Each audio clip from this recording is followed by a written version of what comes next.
ఆశీనుడైన దైవమానికి స్తోత్రాలు. నిన్న నేడు నిరంతరము మాతో ఉన్నవాడానికి స్తోత్రములు ప్రభా. ప్రభా మళ్ళీ 2020 సంవత్సరములో ఎంతో ప్రభా తండ్రి విపత్తు ప్రపంచం మీదకి వస్తున్నప్పుడు ప్రభా ఎంతోమంది ధనవంతులను మరణించారు, ఎంతోమంది గొప్ప గొప్ప వారు మరణించారు ప్రభా తండ్రి, ఎంతోమంది నాయకులు మరణించారు ప్రభా. ఆ కరోనా నుంచి మమ్మల్ని అందరిని విడిపించి ప్రభా మమ్మల్ని సజీవుల లెక్కలో ఉంచిన దైవమానికి స్తోత్రములు ప్రభా. మరి సంవత్సరం అంతా 2023 సంవత్సరం అంతా ఆఖరి మాసములో ప్రభా మేము తండ్రి నీ సన్నిధానములో గడపడానికి తండ్రి మా అందరి మీరు అవకాశం ఇచ్చారు ప్రభా, నీకు స్తోత్రాలు ప్రభా. మరి ఎందుకు అవకాశం ఇస్తున్నారో మాతో మీరు నేరుగా మీరు ఈరోజు మాతో మాట్లాడమని మేము ప్రార్థిస్తున్నాం తండ్రి. మరి అందరైతే ఈ మాటలు వింటున్నారో వారందరిని మీరు జ్ఞాపకం చేసుకోండి. వారందరూ తండ్రి నీ మాటలు వినగలిగే చెవులు గ్రహించగలిగే మనసును మీరు దయచేసి ప్రభా సంయోచితమైన జ్ఞానము చేత నీ మాటలు వివరించడానికి నాకు మీ పరిశుద్ధాత్మ దేవుని సహాయమును, అలాగే నీ మాటలు వింటున్న పిల్లలందరికీ మీ దేవుని సహాయమును అనుగ్రహించి మీరు మహిమ పొంది మా జీవితాలను మార్చుకోవడానికి అవకాశమును దయచేయమని మా కొరకు త్వరలో రానయ్యున్న మీ కుమారుడు మా రక్షకుడైన నజరుడైన యేసుక్రీస్తు నామమున ప్రార్థిస్తున్నాం తండ్రి, ఆమేన్. మరి మొదటిగా మన తండ్రి అయిన దేవునికి నా నిండు వందనాలు తెలియజేసుకుంటున్నాను. అలాగే మరి కూడి వచ్చిన మీ అందరికీ, అలాగే పెద్దవారికి కూడా యేసుక్రీస్తు ప్రార్థన మందిరం తరపున నా ప్రత్యేకమైన వందనాలు. అలాగే మరి మూలపేటలో నివాసం ఉంటున్న గ్రామ పెద్దలకి, గ్రామ కాపురస్తులందరికీ కూడా మా రక్షకుడైన యేసుక్రీస్తు వారి పుణ్యనామమున మీ అందరికీ నా ప్రత్యేకమైన నిండు వందనాలు తెలియజేసుకుంటున్నాను. మరి ఇప్పటి వరకు చాలా విషయాలు దేవుడు మనతో మాట్లాడుతున్నాడు. ప్రతి వారము చాలామంది మాకు తెలియజేస్తున్నారు దేవుడు మంచి మంచి విషయాలు ఈ ప్రాంతంలో వినిపిస్తున్నాడని. మరి ఈ మాటలు ఎందరైతే వింటున్నారో, ఎందరికైతే వినబడుతున్నాయో వారందరూ గమనించాలి. ఒకానొక రోజు దేవుడు మనం మరణించిన తర్వాత నా దగ్గరికి సువార్త రాలేదండి, నాకు ఎవరు దేవుని కోసం చెప్పలేదు అని అనడానికి వీలు లేదు కనుక మీ వీధుల్లోనే ప్రకటింపబడుతుంది దేవుని వార్త. దేవుని వాక్యము మీ ఊరే వచ్చింది, మీ ఇంటి ముందుగా వచ్చి మిమ్మల్ని ప్రతి వారము ఆలోచింపజేస్తుంది కనుక ఆ మాటలు మీరు ఒక్కసారి వినవలసిందిగా, ఆ మాటల్లో ఉన్న సత్యాన్ని మీరు అందరూ గ్రహించవలసిందిగా మిమ్మల్ని అందరినీ నేను ప్రేమపూర్వకంగా నీకు తెలియజేస్తున్నాను. కొన్ని విషయాలు మనము నేర్చుకుందాం ఈరోజు. అమ్మా సైలెన్స్గా ఉండాలి. ఈరోజు ఒక మనిషి దేవుని దగ్గరికి రావాలంటే ఆ మనిషి కొన్ని కోల్పోతేనే చాలామందికి బుద్ధి వస్తుందండి. మీరు ఆలోచించండి, సమాజంలో ఎందరో సాక్ష్యాలు చెబుతున్నారు. మన టీవీ ఛానల్లో, సోషల్ మీడియాలో వారి గత సాక్ష్య జీవితాన్ని మనం ఆలోచించినట్టుగా అయితే వారి గతంలో వారి ఆరోగ్య విషయంలోనూ పోగొట్టుకున్నప్పుడు, ఆస్తి విషయాలు పోగొట్టుకున్నప్పుడు, కుటుంబ సమస్యలు పోగొట్టుకున్నప్పుడు, ఆ సమస్యలు ఉన్నప్పుడు, ఆస్తులు పోనప్పుడు, ఆరోగ్యం పోనప్పుడు నిజంగా మనుషులకి కొంతమందికి బుద్ధి వస్తుందండి. అలా బుద్ధి వచ్చినప్పుడు ప్రభువా నన్ను కాపాడుతావా, ఎన్నోసార్లు నేను విన్నాను, ఎన్నోసార్లు నీ వార్త విన్నాను, నాకు ఆరోగ్యం బాగలేనప్పుడు స్వస్థపరిచే దేవుడు నీవేనని ఎంతోమంది చెప్పారయ్యా. డాక్టర్లు అయితే నేను బ్రతకనంటున్నారు, నేను జీవించలేనంటున్నారు, కొద్ది రోజులు మాత్రమే నేను బ్రతుకుతానంటున్నారు. నువ్వు నిజమైన దేవుడు వంట కదా, మనుషులను మరణించిన వారిని కూడా లేపే దేవుడు వంట కదా, ఒక్కసారి నా మీద కనికిరి చూపవా, నా మీద దయ చూపించవా అని ఆఖరి స్టేజ్లో ఎందరో హాస్పిటల్లో దేవుని యొక్క సన్నిధానములో ప్రార్థన చేసి ఏడుస్తూ ఎందరో ఉన్నారు తెలుసా. వారికి ఎప్పుడు బుద్ధి వచ్చిందంట?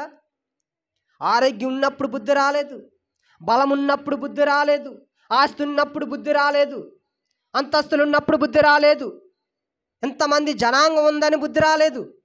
ఉన్నప్పుడు ఏం రాలేదంట, జనమందరూ నేను విడిచిపెట్టేసి నేను ఒక మూలన పడేసి హాస్పిటల్లో ఒక బెడ్ మీద పడేసి నీ దగ్గర కనీసం చూడడానికి కూడా రావట్లేదు చూసారా. అప్పుడు బుద్ధి వచ్చింది కొంతమందికి. ఆస్తులంతా పోయి ఉండడానికి ఇల్లు లేక అద్దింట్లో ఉంటూ అయ్యో నన్ను పలకరించట్లేదే, నా దగ్గర ధనం ఉన్నప్పుడు ఎందరో నా పక్క తిరిగేవారు, నా చుట్టుపక్కల తిరిగేవారు, నాకు వందనాలు చెప్పేవారు, నాకు నమస్కారం చేసేవారు, నేను వస్తుంటే కుర్చీలు వేసేవారు, నేను దారంటే వెళ్తుంటే మర్యాదగా పలకరించేవారు, ఈరోజు నా దగ్గర ఆస్తి పోనప్పుడు, అంతస్తు పోనప్పుడు, పేరు పోనప్పుడు, ప్రఖ్యాతులు పోనప్పుడు, వ్యాపారాలు పోనప్పుడు ఎవ్వరు నన్ను పట్టించుకోవట్లేదే అన్నప్పుడు మనిషికి బుద్ధి వస్తుందండి. అలాంటి స్థితిలో మనిషికి బుద్ధి వచ్చి అప్పుడు అంటాడంట, అయ్యా ఈ మనుషులు నేను నమ్ముకొని నేను చాలా మోసపోయాను. నువ్వు నిజంగా విడిచే దేవుడువు కాదు, విడిచిపెట్టేవాడువు కాదు, నీవే నిజమైన దేవుడువు, ప్రేమ కలిగిన దేవుడు అని మనిషికి ఎప్పుడు బుద్ధి వస్తుందంట?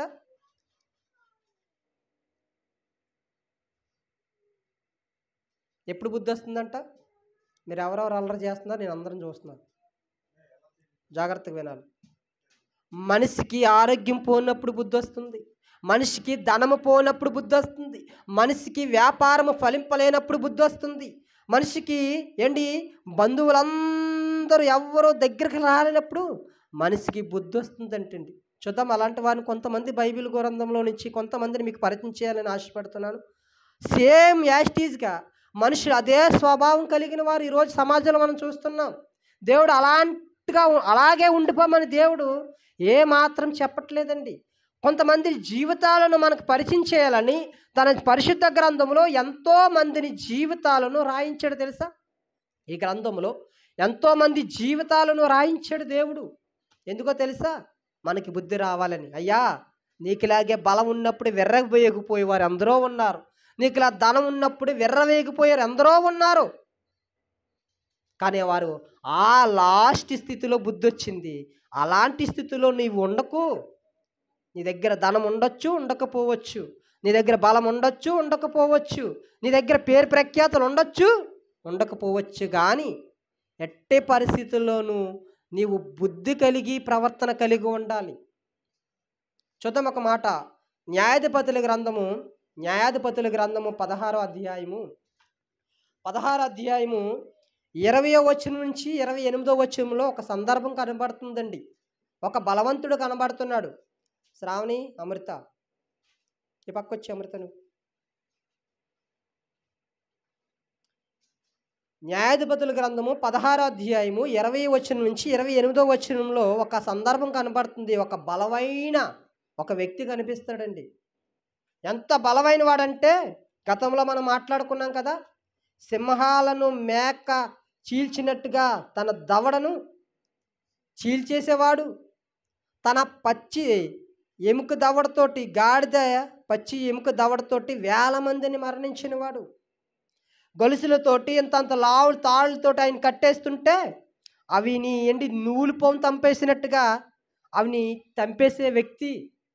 ఎంత బలమైనడు అంటే నిజానికి ఆయన్ని చంపాలని, ఆయనను నాశనం చేయాలని ఎన్నో ప్రయత్నాలు చేసినప్పటికీ కూడా ఎట్టి పరిస్థితుల్లోనూ దాని నుంచి జయము పొంది, దాని నుంచి విజయాన్ని పొందుకొని, అయ్యో ఇంత మనిషికి ఇంత బలం ఎక్కడి నుంచి వస్తుందని ఫిలిష్తీయులు ఆశ్చర్యపడే విధంగా తన బలాన్ని ఉపయోగించాడండి. అలాంటి వ్యక్తి కొదమ సింహాలను చీల్చేసిన వ్యక్తి, పచ్చి దవడ ఎముకతో 1000 మందిని చంపేసిన వ్యక్తి, ఫిలిష్తీయులను తరిమి కొట్టిన వ్యక్తి, 300 నక్కలను పట్టుకొని ఒకదానికి ఒక తోక ముడిపెట్టి దానికి నిప్పులు పెట్టించి ఫిలిష్తీయుల మీదకి పంపించిన వ్యక్తి ఏమంటున్నాడో తెలుసా? తన బలమంతా పోనప్పుడు ఎలా మాట్లాడుతున్నాడో తెలుసా? దెలీలా అనే ఒక స్త్రీ ఉంది, తన వలలో పడిపోయాడు, తన బలానంతా సీక్రెట్లన్నీ చెప్పేశాడు. అమ్మా దెలీలా, నా బలము పోవాలంటే పలానా పని చేయాలి అని ఏం చేశాడంటే దేవుడు ఉండే స్థానాన్ని ఆ రోజు ఎక్కువగా దెలీలాను వలలో పడిపోని, ఆ మోసంలో పడిపోని దెలీలా నన్ను మోసం చేస్తుంది అని పసిగట్టలేక ఆలోచించలేని పరిస్థితుల్లో ఉంటూ ఆ అమ్మాయి పిచ్చిలో పడిపోని, ఆ అమ్మాయి మోజులో పడిపోని ఏం చేసుకున్నాడంటే తనలో ఉన్న ఆత్మను బయటకు పంపించే విధంగా తన క్రియను ప్రారంభించాడండి. అలాంటి స్థితిలో ఆ ఫిలిష్తీయులు అంటే ఏం చేశారంటే తెలుసా? చూద్దాం ఆ మాట. 16వ అధ్యాయము లాస్ట్ వచ్చిన మనం ఒకసారి చదువుదాం. అప్పుడు దెలీలాకి చెప్పేశాడు, అమ్మా నా తల నువ్వు కానీ క్షౌరం చేయిస్తే నాలోంచి బలము పోతుంది, నేను నార్మల్ మ్యాన్లా ఉంటాను, సామాన్యుడి మానవులా నేను ఉంటాను, మానవుడిలా నేను ఉంటాననేసి దెలీలేకి ఆ సీక్రెట్ అంతా చెప్పేశాడు. తన తొడ మీద బొజ్జే పెట్టుకొని అన్నీ చెప్పించుకొని ఫిలిష్తీయులను రప్పించి ఫిలిష్తీయులకి అమ్ముడు పడిపోయి ఈ సంసోను అనే వ్యక్తిని ఏం చేసిందంటే వాళ్ళకి అప్పగించేస్తుందండి. అప్పగించేసిన తర్వాత ఫిలిష్తీయులు చాలా పగతో ఉన్నారు. మా మందిని వేల మందిని చంపేస్తున్నాడు, మా మీదకి నక్కలను పంపించాడు, మా కొదమసింహాలను చీల్చేస్తున్నాడు, పచ్చి ఎముక దవడతో వేల మందిని చంపేస్తున్నాడు, ఇంత బలవంతుడు మాకు దొరికాడని ఏం చేస్తున్నాడంటే ఒక గుడిలో ఆయన గొలుసులతో కట్టేసి పునాదిగా ఉన్న 4 స్తంభాలకి ఆయన కట్టేసి కాళ్ళు చేతులు కట్టేసి వేల మంది ఉన్న ప్రదేశంలో హేళన చేస్తున్నారంట సంసోన్ని. మాకు భలే దొరికావురా నువ్వు, ఎన్ని రోజులు మేము ఎన్నో ప్రయత్నాలు చేస్తాం, మేము చేయని ప్రయత్నం అనేది లేదు, అన్ని ప్రయత్నాలు చేస్తాము, భలే దొరికేవరా, మాకు టైం వచ్చింది అని ఏం చేస్తున్నారంటే ఆయన చిత్రహింసలు పెడుతూ ఆయన కళ్ళు పీకేశారంట. ఏం పీకేశారంట? కళ్ళు పీకేశారు. కళ్ళు పీకేసిన ఆ క్షణాలలో సంసోను ఏం మాట్లాడుతున్నాడో తెలుసా? బలము పోయింది, తనలో ఉన్న కళ్ళు తీసేశారు, చాలా భయంకరంగా చిత్రహింసలు పెడుతున్నారు, హేళన చేస్తున్నారు, నవ్వుకుంటున్నారు, పేలుకుంటున్నారు. అలాంటప్పుడు సంసోను ఒక మాట్లాడుతున్నాడు. 28వ వచనం. అప్పుడు సంసోను, యెహోవా ప్రభువా దయచేసి నన్ను జ్ఞాపకము చేసుకొనుము, దేవా దయచేసి ఈసారి మాత్రమే నన్ను బలపరచుము, నా 2 కన్నుల నిమిత్తము ఫిలిష్తీయులను ఒక్కసారే దండించి పగ తీర్చుకొనమని యెహోవాకు మొరపెడుతున్నాడంట. ప్రభువా ఒక్క ఛాన్స్ ఇవ్వు ప్రభువా, నీకు వ్యతిరేకంగా ఈ జనాంగాన్ని, నీకు వ్యతిరేకంగా ఈ ఫిలిష్తీయుల జనాంగాన్ని ఒక్కసారి నీవు దయ చూపిస్తే, ఒక్కసారి నా మీద నువ్వు కనికరు చూపిస్తే మొత్తం వీళ్ళందరూ నేను నాశనం చేసేస్తానని ఏం చేస్తున్నాడంట? ప్రార్థన చేస్తున్నాడంట. ఎప్పుడు చేస్తున్నాడంట? దేవుడు దెలీలే వలలో పడిపోయినప్పుడు దేవుడు గుర్తు రాలేదు ఆయనకి. దేవుడు ఉన్న స్థానాన్ని ఒక స్త్రీకి ఇచ్చేశాడు. ఆ స్త్రీ మోజులో పడిపోయి దేవుని ఆత్మను బయటకు పంపించే విధంగా ప్రయత్నించినప్పుడు దేవుడు గుర్తు రాలేదండి. ఎప్పుడు గుర్తొచ్చాడంట? ఈయన కట్టబడ్డాడు, ఒక గుడిలో కట్టబడ్డాడు, 2 కళ్ళు పీకించేసుకున్నాడు, చాలా బాధను అనుభవిస్తున్నాడు. అప్పుడు బుద్ధి వచ్చిందంట, ప్రభువా నీవే నన్ను నడిపిస్తున్నావా, 300 నక్కలను పట్టుకోవడానికి నా శక్తి కాదా, అది నీ ఆత్మ సహాయం చేత నేను పట్టుకున్నానా, కొదమ సింహాన్ని నేను చీల్చేసింది నా బలంతో కాదా, అది నీ ఆత్మ నాలో ఉండి నడిపించిందా, ఇంతమందిని నీకు వ్యతిరేకంగా ఉన్న జనాంగాన్ని చంపడానికి కారకుడు నేను కాదా, నాలో ఆత్మ నడిపించిందా, ఆ విజయాన్ని ఇచ్చింది నీవా అని బుద్ధి వచ్చి ఏం చేస్తున్నాడంట? ప్రార్థన చేస్తున్నాడు. ప్రభు ఒక్క శాంతి ప్రభు, ఒక్కసారి నన్ను జ్ఞాపకం చేసుకో, ఈ ఒక్కసారి జ్ఞాపకం చేసుకో. ఎప్పుడైనా విన్నారు ఇలాంటి మాటలు? హాస్పిటల్లో నేను ఇంతమందిని విన్నానండి, నా కుటుంబంలోనే ఎంతోమంది నేను విన్నాను. ప్రభువా నేను ఈ బ్రతకలేను, హాస్పిటల్లో డాక్టర్లు బ్రతకనంటున్నారు, చాలా బాధను అనుభవిస్తున్నారు, పెద్ద పెద్ద ఇంజక్షన్లు పంపిస్తున్నారు నా బాడీలోకి, బ్రతకాలని లేదయ్యా ప్రభా, నేను ఎన్నోసార్లు దూషించాను, ఎన్నోసార్లు హేళన చేశాను, ఎన్నోసార్లు అసహించుకున్నాను, ఒక్కసారి నన్ను క్షమించు ప్రభా, ఒక్కసారి నా బ్రతుకునివ్వవయ్యా, నీ కొరకు బ్రతుకుతాను, నీ కొరకు స్వార్థ చేస్తాను, నీ కొరకు నమ్మకంగా జీవిస్తాను, నన్ను క్షమించు, నేను పూర్వం నీకు వ్యతిరేకంగా నేను జీవించాను అని ఎంతమంది లేరండి ఊరిలో? విన్నారు ఎప్పుడైనా? సాక్ష్యాలు ఒకసారి వినండి, ఎంతో ఆవేదనతో చెప్తారండి. అంటే ఆఖరి స్టేజ్లో ఎవరు గుర్తొస్తారంట? దేవుడు గుర్తొస్తాడా? బలం ఉన్నప్పుడు రాడా? ధనం ఉన్నప్పుడు రాడా? పేరు ప్రఖ్యాతులు ఉన్నప్పుడు దేవుడు గుర్తు రాడా? నీ వ్యాపారం ఫలించేస్తున్నప్పుడు, నువ్వు అంతస్తులు కట్టేస్తున్నప్పుడు, నీవు పరిగెడుతున్నప్పుడు దేవుడు గుర్తు రాడండి మనుషులకి. అన్నీ పోవాలి. మనుషులు ఎంత దౌర్భాగ్యులంటే నా దగ్గర ఆస్తి అంతా పోవాలి, అప్పుడు దేవుడు గుర్తొస్తాడు. నా దగ్గర బలమంతా పోవాలి, నిలబడడానికి ఓపిక కూడా ఉండకూడదు, అప్పుడు ప్రభువా నన్ను నిలబెట్టయ్యా అంటాడంట. మనుషులు ఎలా అంటారంట? నిలబడేటప్పుడు దేవుడు గుర్తురాడు, నిలబడలేని స్థితిలో ఉంటారు కదా, అప్పుడు వచ్చి ప్రభువా నన్ను నిలబెట్టంటే ఏమనాలి మనుషులని? ఒకసారి ఆలోచించండి, మాటలు వింటున్న ప్రజలారా, ఒకసారి ఆలోచించండి. నీ దగ్గర ఇప్పుడు డబ్బు ఉండొచ్చు, నీ వ్యాపారం ఫలించవచ్చు, నీ దగ్గర కట్ల కట్టలు బీరువాలు పేర్చొచ్చు, బంగారం తులాల తులాల బంగారం ఉండొచ్చు నీ దగ్గర. అబ్బో బోల్డ్ మంది ఉన్నారండి నా కుటుంబం అండి, నాకేంటండి కష్టం వస్తే చాలండి చిటికేస్తే వచ్చేస్తారు, ఫోన్ చేస్తే వచ్చేస్తారు అనుకోవచ్చు. కానీ అవన్నీ లేనప్పుడు దేవుడు నీకు గుర్తొస్తాడా? ఎందరో సాక్ష్యాలు మనం వింటున్నామే, ఎందరో జీవితాలు మనం చదువుతున్నామే. అయ్యా అది కాదయ్యా, జీవితం అంటే నీ దగ్గర ఉన్నప్పుడు ఒకలాగా లేనప్పుడు ఒకలాగా. దేవుడి దగ్గర నువ్వు యాక్టింగ్లు చేసేవాడుగా ఉండకూడదు. దేవునికి మహిమ కలుగును గాక. యాక్టింగ్లు పనికిరావు దేవునికి, యథార్థంగా ఉండాలి. కష్టం వస్తుందని మోకరించడము, కష్టం లేనప్పుడు నేను శకార్లెట్టి తిరగడము, ఈ బాధ వచ్చినప్పుడు దేవుని సన్నిధికి రావడము, బాధ పోయినప్పుడు మళ్ళీ లోకంలో తిరగడము మన జీవితాలు ఉండకూడదు. కష్టం వచ్చినా, ఇబ్బంది వచ్చినా, ఇరుకు వచ్చినా, ఏమొచ్చినా, ఏమున్నా లేకపోయినా దేవుని సన్నిధిని కనిపెట్టేవారే నిజమైన దేవుళ్ళు. దేవునికి స్తోత్రం కలుగును గాక. మంచి దేవుడు ఆయన, మంచి దేవుడండి. మరొక వ్యక్తి చూద్దామా? యోనా అని ఒక భక్తుడు ఉన్నాడు, చాలామందికి తెలుసు. ఈ యూట్యూబ్ ఛానల్లో వీడియోలో వింటున్న వారందరూ కూడా తెలుసు. అలా కొంతమంది తెలియకపోవచ్చు, వారి కొరకు కొన్ని మాటలు మీకు తెలియజేస్తున్నాను. యోనా దగ్గరికి దేవుడు ఒక వార్తను పంపించాడు.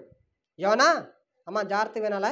యోనా, నినివే ఒక పట్టణం ఉంది, వారి పరిస్థితి నాకు ఏమాత్రం నా దృష్టికి బాగులేరు, వాళ్ళు చాలా దుర్మార్గులు కనబడుతున్నారు, వారిని నేను నాశనం చేయాలనుకుంటున్నాను. ఒకసారి ఏమైనా వార్త చెప్పు, వార్త ప్రకటించు, దేవుని ఉగ్రత మీ మీదకు వస్తుంది, ఏమైనా వారు మారుతారేమో, ఒకసారి అవకాశం ఇద్దామని ఏం చేశాడంటే యోనాకి సువార్తను ప్రకటించాడు, వర్తమానాన్ని పంపించాడు దేవుడు.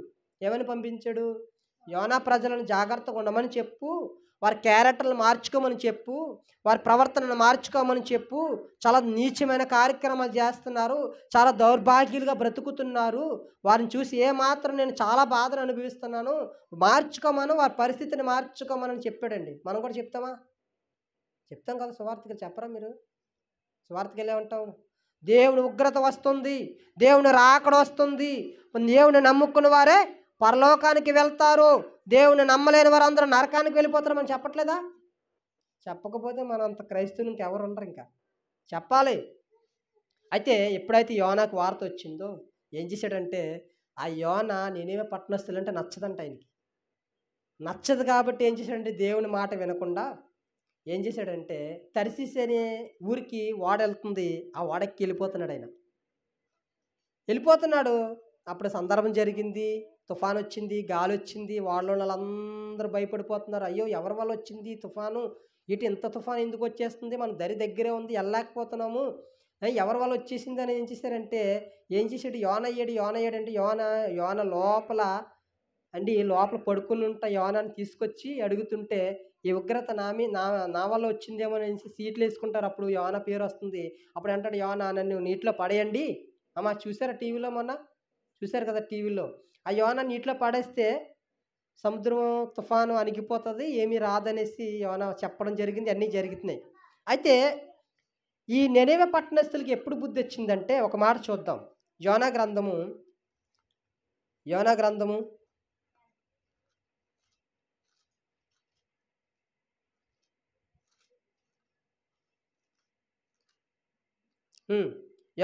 2వ అధ్యాయము మొదటి నుంచి ఒక 5 వచనాలు మనం చదువుకుందాం. ఈ యోనా అనే భక్తుడికి ఎప్పుడు బుద్ధి వచ్చిందంటే, అమ్మా జాగ్రత్తగా వినాలి. ఇప్పుడు దేవుడు చెప్పాడు వార్త, వినలే. నెనివేకి వెళ్ళమన్నాడు, ఇతను తర్సీసుకి వెళ్ళిపోతున్నాడు. అంటే దేవుడు చెప్తున్న ఒక ఊరికి వెళ్ళమన్నాడు, ఈయన ఏం చేస్తున్నాడంటే వేరే ఊరికి వెళ్ళిపోతున్నాడు. తుఫాన్ వచ్చింది. తుఫాన్ వచ్చిన తర్వాత ఏం చేశారంటే ఆ తుఫాన్ నుంచిలోంచి సముద్రంలోనూ యోనాను పడేయడం జరిగింది. అప్పుడు చేప యోనాని మింగడం జరిగింది. అప్పుడు యోనాకు అప్పుడు బుద్ధి వచ్చింది అనమాట. ఎప్పుడు బుద్ధి వచ్చింది? చేప కడుపులో ఉండి ఇలా ప్రార్థన చేస్తున్నాడంట. ఎలా చేస్తున్నాడో మనం ఒకసారి విందాం. యోనా గ్రంథం 2వ అధ్యాయము 1వ వచనం.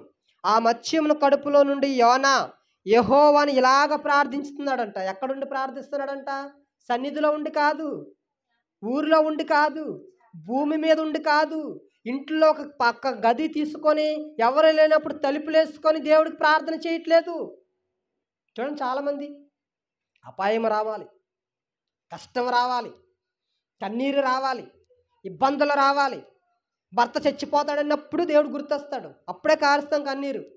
నీ బిడ్డ చనిపోతాడమ్మా అన్నప్పుడు దేవుడు గుర్తొస్తాడు. అప్పుడు మనం మోకరిస్తాం, అప్పుడు ప్రార్థన చేస్తాం. యాస్టీజ్గా యోన చేప కడుపులో నుండి దేవునికి ఇలాగ ప్రార్థన చేస్తున్నాడు. అంటే ఎలాగంట, నేను ఉపద్రవములో ఉండి యెహోవాకు మనవి చేయగా ఆయన నాకు ప్రత్యుత్తరం ఇచ్చినని పాతాళ గర్భములో నుండి నేను కేకలు వేయగా నీవు నా ప్రార్థన అంగీకరించి ఉన్నావు. అయ్యా, నేను వేదన పడుతున్నాను. ఈ చేప కడుపులో, ఈ అగాధములో, చీకట్లో నేను ఉండలేకపోతున్నాను. ఈ చీకటి నేను చూస్తే భయం వేస్తుంది. చేప కడుపులో లైట్లు ఉంటాయా అమ్మా? చేప కడుపులో లైట్లు ఉంటాయా? మీరు ఒక గదిలోకి వెళ్ళిపోని, ఒక కొండ లోయలో ఉంటాయి, ఒక పెద్ద స్వర్గం కొండ ఒకటి ఉంటుంది, దాంట్లోంచి ఒక అన్నం పెడతారు, దాంట్లోకి వెళ్ళిపోతే మనకి కనిపించవు. మనం చుట్టుపక్కల గోడలు కట్టిండి ఏం చిన్న ఖాళీ లేకుండా ఎలా ఉంటుందో తెలుసా? చీకటిగా ఉంటుంది. అప్పుడు మనం భయపడతామా లేదా? భయపడతామా? చేప కడుపులో యోన ఎలా ఉన్నాడంటే చీకటి అగాధములో ఉన్నాడు. ఆయన భయపడిపోతున్నాడు, ప్రార్థన చేస్తున్నాడు. ప్రభువా, ఈ మత్స్యం కడుపులో నుంచి నన్ను బయటకు రప్పించి ప్రభువా, నేను ఈ యొక్క బాధను అనుభవించలేకపోతున్నాను, ఈ వేదన నేను అనుభవించలేకపోతున్నాను. ఈ ఉపద్రవం నుండి యెహోవా మనవి చేయగా ఆయన నాకు ప్రత్యుత్తరం ఇచ్చిన పాతాళ గర్భములో నుండి నేను కేకలు వేయగా ఆయన ప్రార్థన విన్నాడంట. ఎక్కడ చేస్తున్నాడు ప్రార్థన? వినబడుతుందా? యోన ఎక్కడుండి ప్రార్థన చేస్తున్నాడు? చేప కడుపులో నుండి ప్రార్థన చేస్తున్నాడు. యోనాకి ఎప్పుడు ప్రార్థన చేసే అవకాశం లేదా? అంటే నేనేమంటున్నానంటే, ఈ యోన భక్తుడి కోసం నేను ఎందుకు తీసుకుంటున్నానంటే, ఈరోజు మనకి కష్టం వచ్చిందనో ప్రార్థన చేయకూడదు, ఇబ్బంది వచ్చిందనో ప్రార్థన చేయకూడదు. అంటే ఇబ్బంది వస్తే ప్రార్థన చేయకూడదా? కాదు. ఇబ్బంది వచ్చినా, ఇబ్బంది లేకపోయినా, నీకు రాస్తున్నా, నీకు దగ్గర ఆరోగ్యం ఉన్నా ప్రార్థన చేయాలి, ఆరోగ్యం లేకపోయినా ప్రార్థన చేయాలి. అన్నం ఉన్నా ప్రార్థన చేయాలి, అన్నం లేకపోయినా ప్రార్థన చేయాలి. మనం ఏం చేస్తాం తెలుసా? అన్నం ఉన్నప్పుడు ప్రార్థన చేయం, అన్నం లేనప్పుడు చేస్తాం. ఆరోగ్యం ఉన్నప్పుడు ప్రార్థన చేయం. ప్రభువా, నాకు షుగర్ వచ్చేసింది, నాకు బీపీ వచ్చేసింది, ప్రభా నా చెయ్యి పని చేయట్లేదు, ప్రభా నాకు ఇది పని చేయట్లేదు, ప్రభా డాక్టర్లు ఏదో అనట్లేదు, అన్నీ బాగానే ఉన్నాయి అంటున్నారు, నాకు ఎందుకు ఈ రోగం తగ్గట్లేదు అని అప్పుడు ప్రార్థన చేస్తాం మనం. మరి దేవుడు ఒకవేళ స్వస్థపరిస్తే ప్రార్థన చేయరు. మళ్ళీ చాలామంది చూడండి, నేను బ్రతికిస్తే నీ కొరకే బ్రతుకుతానన్న మనుషులు బ్రతికించి ఆయన జాలి చూపించి, దయ చూపించి, నేను పడకల నుంచి నేను లేవనెత్తితే ఎంతమంది ఆయనకి ఇష్టలుగా బ్రతుకుతున్నారు? బ్రతకట్లేదండి. అయ్యో, ఒక్క ఛాన్స్ ఇవ్వు ప్రభా, ఈ సంవత్సరమైనా నీ కొరకు నమ్మకంగా బ్రతుకుతాను ప్రభా, ఈ సంవత్సరం నమ్మకంగా నీ కొరకు జీవిస్తానయ్యా అని తీర్మానం చేసుకుంటాం. మరలా రోజుకి ఏమైపోతాం తెలుసా? కొన్ని రోజులు కంటిన్యూ చేస్తాం, కొన్ని రోజులకి ఏమైపోతాం, మరలా సంఘం నుంచి పారిపోతాం. దేవుడు సంతోషిస్తాడా? సంతోషించడండి. ఏ మాత్రం మనం చూసి సంతోషించడు. ఇంకా ధనవంతుడి దగ్గరికి వద్దాం. ధనవంతుడి దగ్గరికి వచ్చి కొన్ని మాటలు చూసుకొని మనం ముగించుకుందాం. లోకా రాసిన సువార్త 16వ అధ్యాయము. ఒక ధనవంతుడు కనిపిస్తాడు, తెలుసా? ధనవంతుడు లాజరు, తెలుసు కదా? ధనవంతుడు లాజరు. ఈ ధనవంతుడు ఎలా ఉన్నాడంట? సుఖభోగాలు అనుభవిస్తున్నాడంట, రాజరకం. ఆయన ఓదారంగు వస్త్రాలు, చాలా ఖరీదైన బట్టలు. ఇప్పుడు మన సిఎంఆర్ షాపింగ్ మాల్కో, సౌత్ ఇండియా షాపింగ్ మాల్కో, కళాంజలికో, కాకినాడలో పెద్ద పెద్ద పట్టణాలు ఉన్నాయి కదా, అలాంటి పట్టణాల్లో డ్రెస్ కొనుక్కుంటే ఆ మనిషిని ఎంత ఉన్నతంగా చూస్తారు. మనం ఏం చేస్తాం? ప్లాట్ఫామ్ మీదో, లేకపోతే చిన్న చిన్న షాపుల్లోనో, లేకపోతే మూలపేట ఏదో సూరిబాబు ఏదో అంటున్నారు కదా, ఆయన దగ్గర, లేకపోతే ఏదో అమ్మ చీరలు తెచ్చి అమ్ముకునే వీధుల్లో చీరలు కొనుక్కోవడం కట్టుకుంటాం కదా. ఇప్పుడు నేను వచ్చేసి సిఎంఆర్ షాపింగ్ మాల్ నుంచి ఒక 50,000 రూపాయలు సూట్ వేసుకొని వచ్చాను అనుకోండి, మీరు ఎలా చూస్తారు? అప్పుడు చాలా డబ్బున్నోళ్ళ ఉంది అని గౌరవిస్తారా? అలాంటి ఆ రోజుల్లోనే అలాంటి డ్రెస్, క్వాలిటీగా ఉన్న డ్రెస్సు, ఓదారంగు వస్త్రాలు ధరించుకునేవాడంట. ఆయన పేరేంటంట? ధనవంతుడు. ఆయన పేరేటి? అప్పారావు, సుబ్బారావు, ఎల్లారావు కాదు, ఆయన పేరే ధనవంతుడు. అలా రాయబడింది బైబిల్లో. ధనవంతుడు ఒకడు ఉండెను, లాజరు అనే దరిద్రుడు ఒకడు ఉండెను. అంటే ఈ ధనవంతుడు సుఖభోగాలు అనుభవిస్తున్నాడంట, గోడాంసలు నింపేశాడంట బస్తాలు, తరతరాలకి, పిల్లలకి తిన్న తరగని ఆస్తి గోడాంసులు దింపేశాడంట. దింపేసి ఏమంటున్నాడంటే తెలిసి తన ప్రాణంతో మాట్లాడుతున్నాడంట, ప్రాణమా తిను, చుక్కయి, పెగ్గయి, చిందేయి, నీ ఇష్టం వచ్చినట్టు గుండు ప్రాణమా, నీకేం కొరువు చేశాను?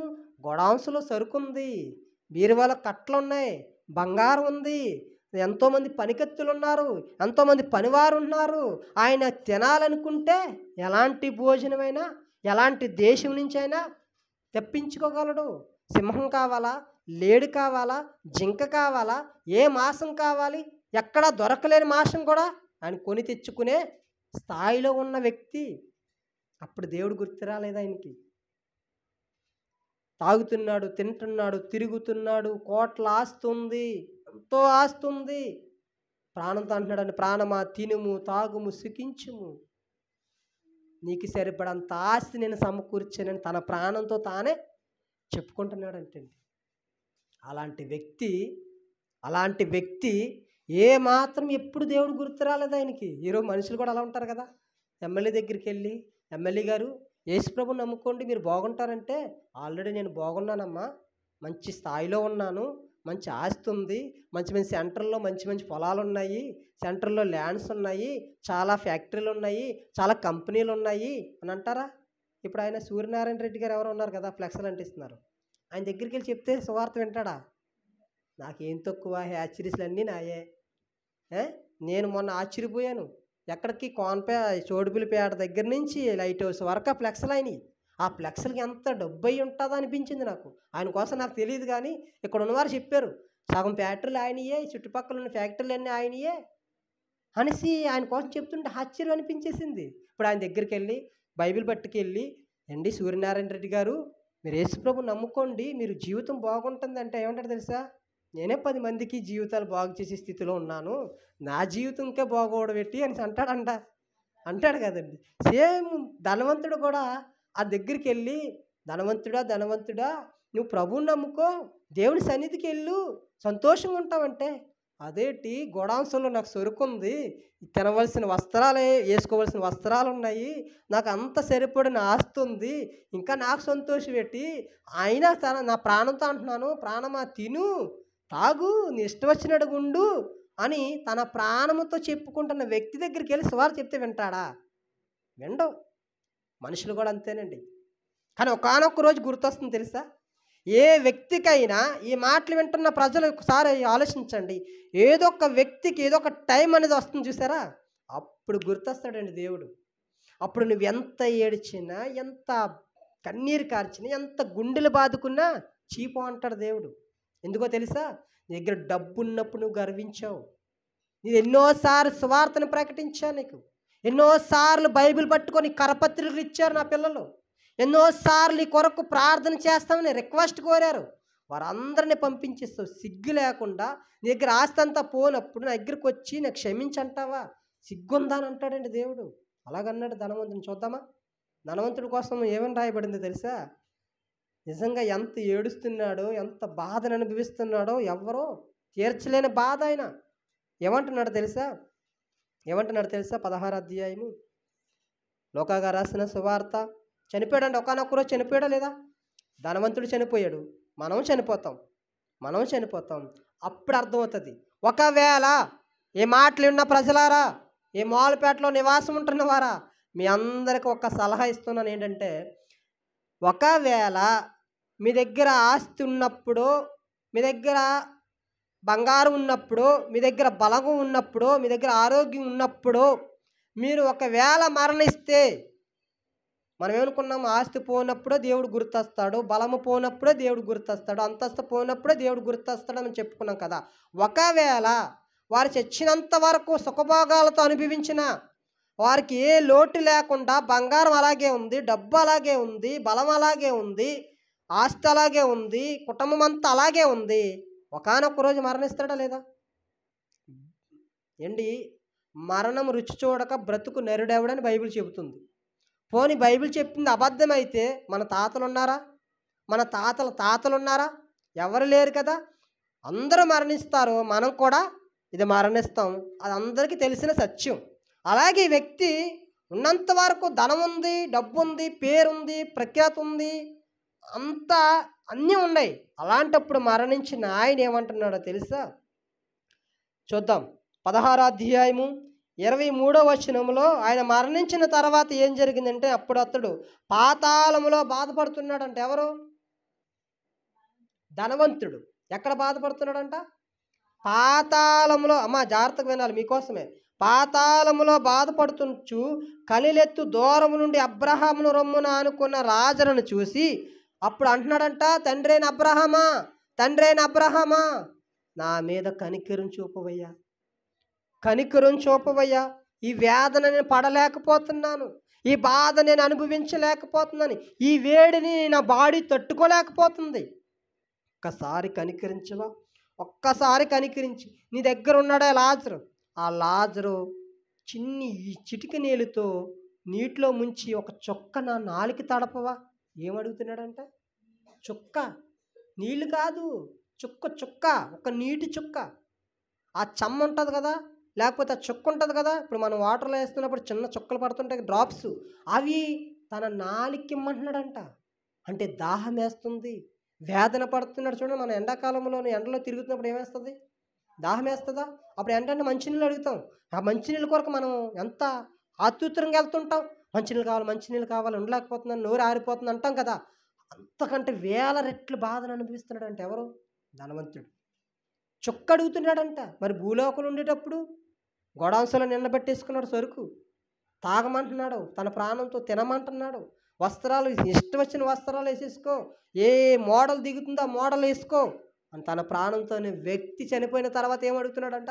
ఒక్క బొట్టు చుక్క, నీటి చుక్క కొరకు గుండ్లు బాదుకొని ఏమంటున్నాడంట? తండ్రి అయిన అబ్రహామా, నా యందు కనికరించయ్యా, నీ దగ్గరున్న లాజరును పంపించు, ఆ చుక్కతో నా నాలుక తడుపుకుంటాను, నేను తట్టుకోలేకపోతున్నాను అంటున్నాడండి. అంత బాధను అనుభవించే స్థలానికి మనం వెళ్తాం మరణించిన తర్వాత. అందుకే మనం ఏమంటున్నామంటే, మన దగ్గర ఆస్తున్నా, మన దగ్గర బలం ఉన్నా, మన దగ్గర ఆరోగ్యం ఉన్నా, మన దగ్గర బంధుబలగం ఉన్నా, అప్పుడే మనం దేవుని ఒక్కసారి ఆలోచిస్తే ఈ బాధ ఉంటుందా? ఉండదండి. ఎవ్వరూ కాపాడలేరు ఆ బాధ నుంచి. నీ డబ్బు నిన్ను కాపాడలేదు, నీ ధనము నిన్ను కాపాడలేదు, నీ బంగారం నిన్ను కాపాడలేదు. నువ్వు కట్టావే సెంట్రల్ 5 అంతస్తుల బిల్డింగు, 6 అంతస్తుల బిల్డింగు, ఫ్యాక్టరీస్ కంపెనీలు నావే, థియేటర్లు నాయే, పెద్ద పెద్ద షాపింగ్ మాల్లు నాయే అంటున్నాం కదా. అవేమొచ్చి ఇవి మా వాండరండి నరకంలో పడేస్తారేటండి. ఇవన్నీ ఎంత కోటేశ్వరుడు తెలుసా భూలోకంలోనే. అవేం విడిపించవు అక్కడికి వచ్చి, ఏం కాపాడవు.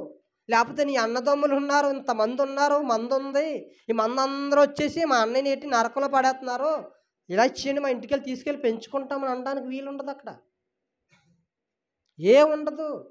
బాబు నా దగ్గర చాలా ఫిట్నెస్ ఉంది, చాలా బాడీ ఉంది, నేను ఎలాంటి బాధనైనా తట్టుకుంటానంటే అక్కడ కుదరదు. అక్కడ మనిషి అంట తరతరాలు యుగాలంతా ఏడుస్తూనే ఉంటాడంటండి. అంటే మనిషికి ఎప్పుడు బుద్ధి వస్తుందంట?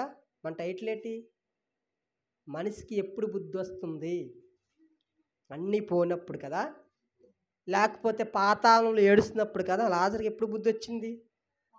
పాతాళంలో బుద్ధి వచ్చింది. యోనాకి ఎప్పుడు బుద్ధి వచ్చింది? చేప కడుపులో ఉన్నప్పుడు బుద్ధి వచ్చింది. సంసోన్కి ఎప్పుడు బుద్ధి వచ్చింది? 2 కళ్ళు పీకేసుకొని ఆ అన్య దేవతల గుడిలో కట్టేస్తున్నప్పుడు ఆయనకి బుద్ధి వచ్చింది. వీళ్ళందరూ దేవుని మీద అప్పుడు ఆధారపడుతున్నారంట, కనికరించమంటున్నారంట, దయ చూపించమంటున్నారంట, బతిమాలుకుంటున్నారంట. ఆ టైంలో కాళ్ళు ఎట్టుకోమంటే కాళ్ళు ఎట్టుకుంటారు, ఏం చేయమని అది చేస్తారు. ఆ బాధ అలాంటిది. అందుకోసం ఈ మాటలు ఎందుకు చెప్తున్నానంటే, చాలా విషయాలు ఉన్నాయండి, చాలా విషయాలు, చాలా టైం అయింది, చాలా విషయాలు ఉన్నాయి అండి.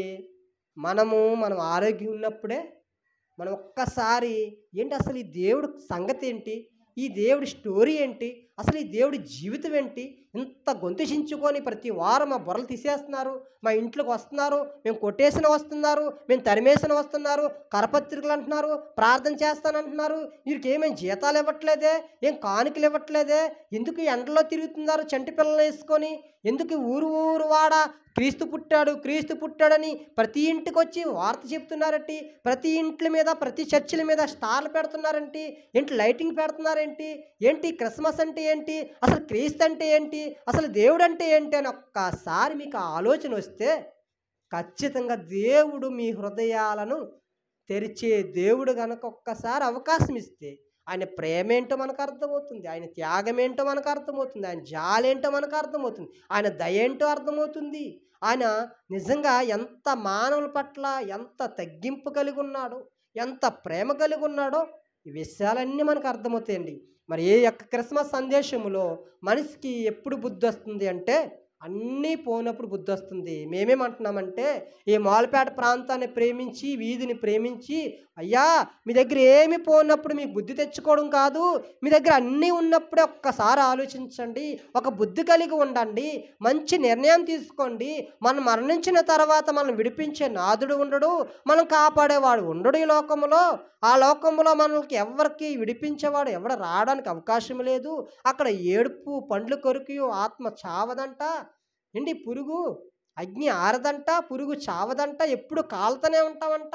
ఆ లోకంలోనికి మీకు వెళ్ళకూడదని, మీకు బుద్ధి రావాలని ఈరోజు కాకినాడ నుంచి మోలపేడ ప్రాంతానికి యేసుక్రీస్తు అనే ప్రార్థన మందిరం ద్వారా, ఆ యొక్క యేసుక్రీస్తు వారి సంఘం ద్వారా యేసుక్రీస్తు వారిని ధరించుకున్న మేము అనేక మందిని క్రీస్తును పరిచయం చేయాలని, అనేక మందిని క్రీస్తు మాదిరికరంగా వారి జీవితాలను సంఘములో నడిపించాలని, వారి ఆధ్యాత్మిక జీవితాలను ఒక మెట్టు పైకి నడిపించాలని, వారు మరణించిన తర్వాత పరలోకానికి చేర్చాలని ఎన్నో ఆలోచనలు కలిగి ఎన్నో నిర్ణయాలు తీసుకొని ఈ ప్రాంతానికి వచ్చిన మేము, ఒకవేళ మీరు మరణిస్తే అయ్యా మాకు వార్త అందలేదు, మాకు ఎవరు చెప్పలేదు అనడానికి కుదరదండి.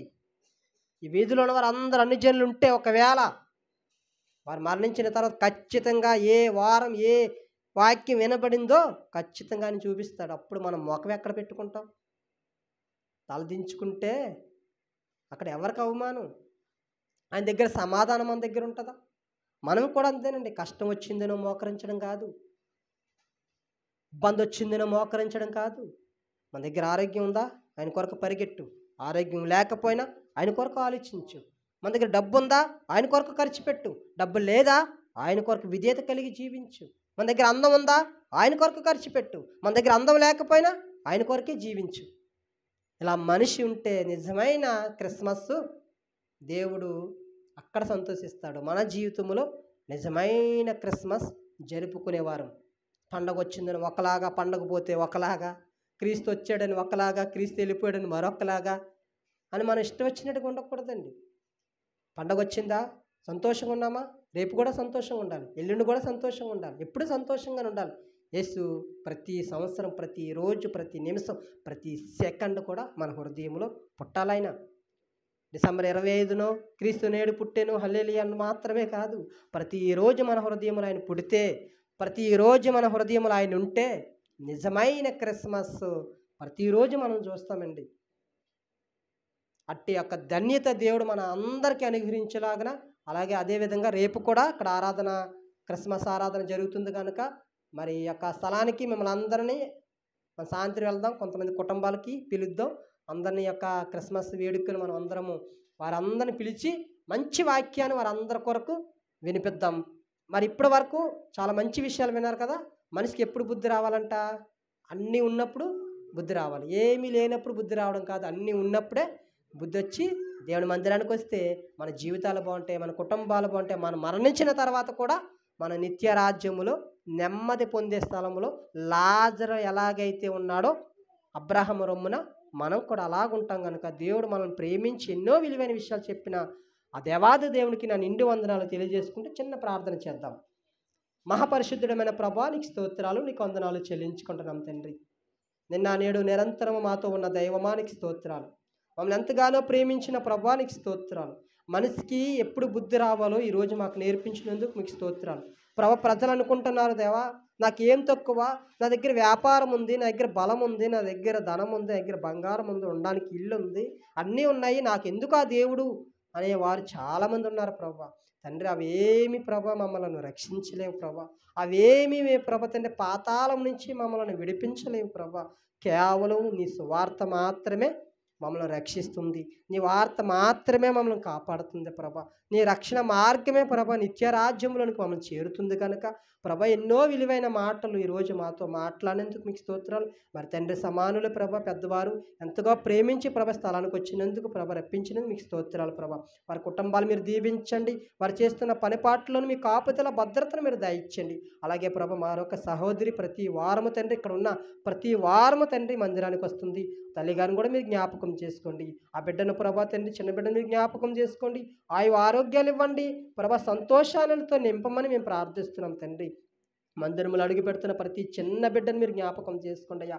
నీకు వందనాలు స్తోత్రాలు చెల్లించుకుంటూ ప్రభా నీ చిత్తమైతే మేము అనేకమైన కార్యక్రమాలు పట్టణంలో చేయడానికి, గ్రామంలో అనేక పట్టణాల్లో అనేక వీధులకు వెళ్ళి నీ వార్తను ప్రకటించడానికి మాకు ప్రభా సామర్థ్యమును దయచేయండి ప్రభా. తన మీ ద్వారాల తెరమని మేము ప్రార్థిస్తున్నాం. అదేవిధంగా రేపు జరగబోయే క్రిస్మస్ వేడుకను కూడా మీరు ప్రభాతని ఘనంగా మీరు జరిగించి అనేక మందిని మీరు పిలుస్తుండగా వారందరూ రావడానికి కృపను మీరు అనుగ్రహించి ప్రభా తండ్రి ఆ రోజు విన్న వాక్యం ఆ హృదయములో నుంచి ప్రభా తండ్రి విడిచిపెట్టేవారుగా కాకుండా భద్రం చేసుకొని ఆ మాటలు అన్వయించుకుంటూ అలాగ ఉన్నవో లేవో అలాగ మేము ఉన్నామో లేమో పరిశీలించుకుంటూ బ్రతకడానికి మా అందరికి మీరు అవకాశం దయచేసి మీరే మహిమ పొందమని యేసు నామమున ప్రార్థిస్తున్నాం తండ్రి. ఆమేన్.